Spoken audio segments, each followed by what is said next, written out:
Saudi अरब आपको yellow colour का नजर आ रहा है, ये बहुत बड़ा मुल्क है, बाकी सारे मुल्क इसके इर्द गिर्द है।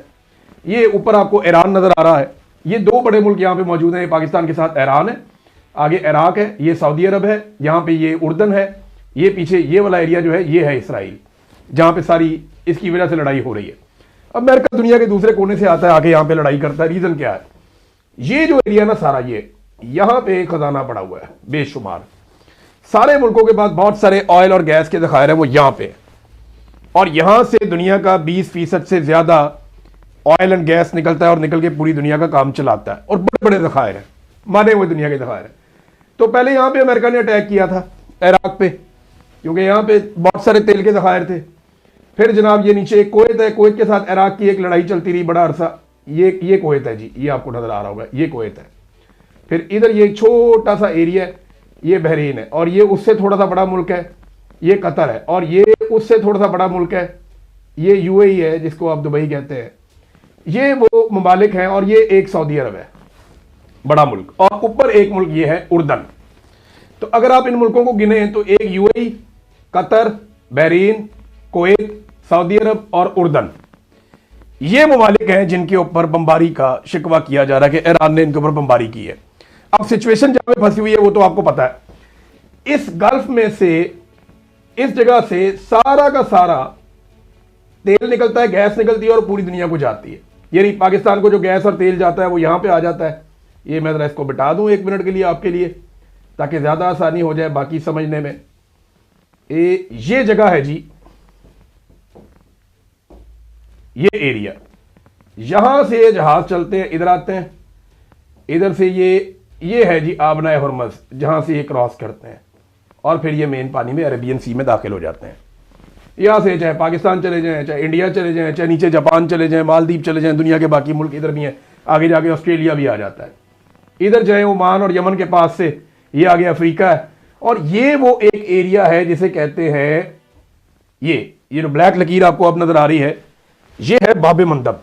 ये ऊपर आबनाए हुर्मुज़ जिसको ईरान ने बंद किया हुआ है, जिसको अमेरिका हर हाल में खुलवाना चाहता है, और ये है बाब मंदब जिसके एक तरफ यमन है और दूसरी तरफ जबूती है। ये भी बहुत इंपॉर्टेंट है, यहां पे भी यूएई चाह रहा था उनका कंट्रोल रहे, और उसके कंट्रोल के लिए उन्होंने काफी कोशिश भी की।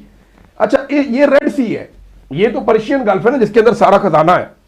ये है रेड सी, ये बहुत इंपॉर्टेंट है। इसके एक तरफ सऊदी अरब है, ज्यादातर यमन है, सऊदी अरब है, और ऊपर जाके दूसरी तरफ जो है इसके वो जबूती है, उसके साथ सूडान है, उसके साथ मिस्र है।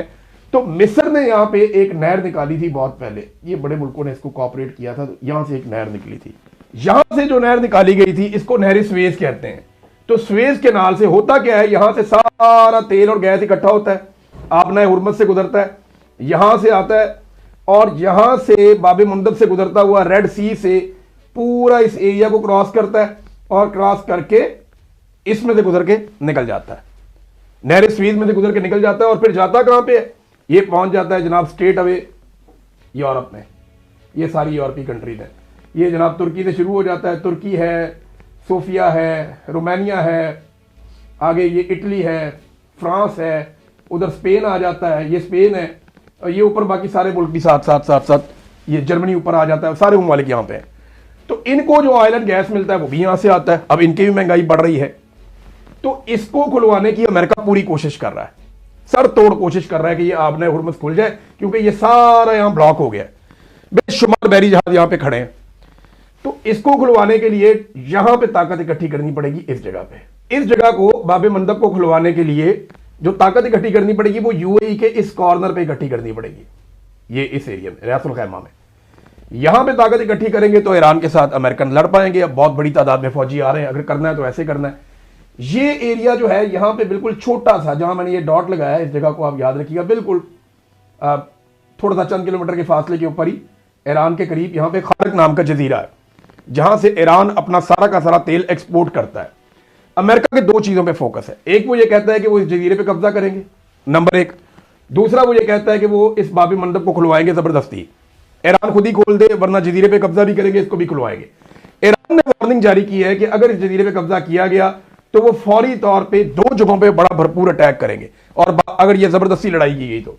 एक वो ये कहते हैं जो साहिली इलाका है, उनके जर्नलिस्ट ये क्लेम कर रहे हैं, बहुत सारे और लोग भी, ये जो यूएई का साहिली इलाका है इसके ऊपर वो कहते हैं जी कब्जा कर लेंगे।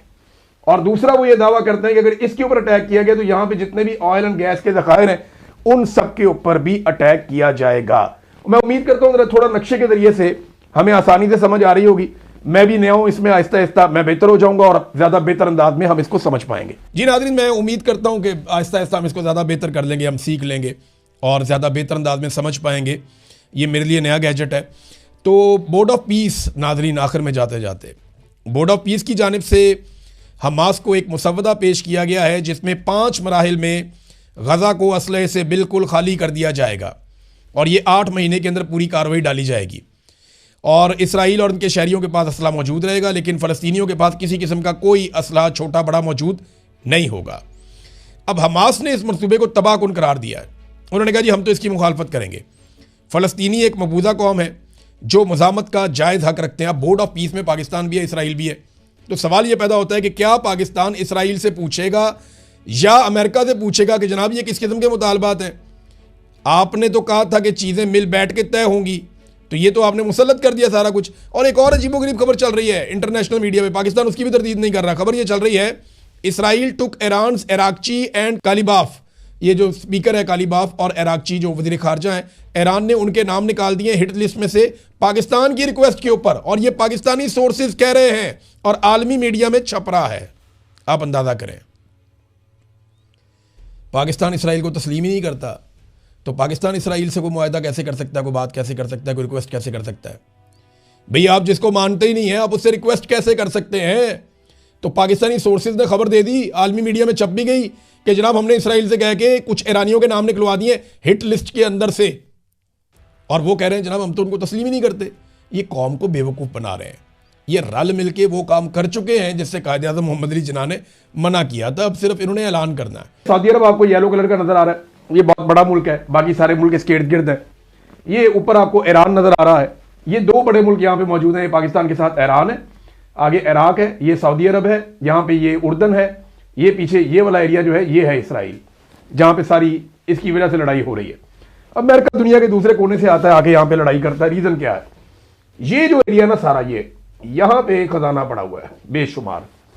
सारे मुल्कों के पास बहुत सारे ऑयल और गैस के ज़खायर है वो यहाँ पे, और यहां से दुनिया का 20% से ज्यादा ऑयल एंड गैस निकलता है और निकल के पूरी दुनिया का काम चलाता है। और बड़े बड़े ज़खायर हैं, माने हुए दुनिया के ज़खायर हैं। तो पहले यहां पे अमेरिका ने अटैक किया था इराक पे, क्योंकि यहां पे बहुत सारे तेल के ज़खायर थे। फिर जनाब ये नीचे एक कुवैत है, कुवैत के साथ इराक की एक लड़ाई चलती रही बड़ा अरसा। ये कुवैत है जी, ये आपको नजर आ रहा होगा, ये कुवैत है। फिर इधर ये छोटा सा एरिया है, ये बहरीन है, और ये उससे थोड़ा सा बड़ा मुल्क है, ये कतर है, और ये उससे थोड़ा सा बड़ा मुल्क है, ये यूएई है जिसको आप दुबई कहते हैं। ये वो ममालिक हैं, और ये एक सऊदी अरब है बड़ा मुल्क, और ऊपर एक मुल्क ये है उर्दन। तो अगर आप इन मुल्कों को गिने तो एक UAE, Qatar, Bahrain, Kuwait, Saudi Arabia और उर्दन, ये ममालिक हैं जिनके ऊपर बमबारी का शिकवा किया जा रहा है कि ईरान ने इनके ऊपर बमबारी की है। अब तक के लिए इतनी, अपना ख्याल रखिएगा, अपने चैनल का। अल्लाह हाफ़िज़।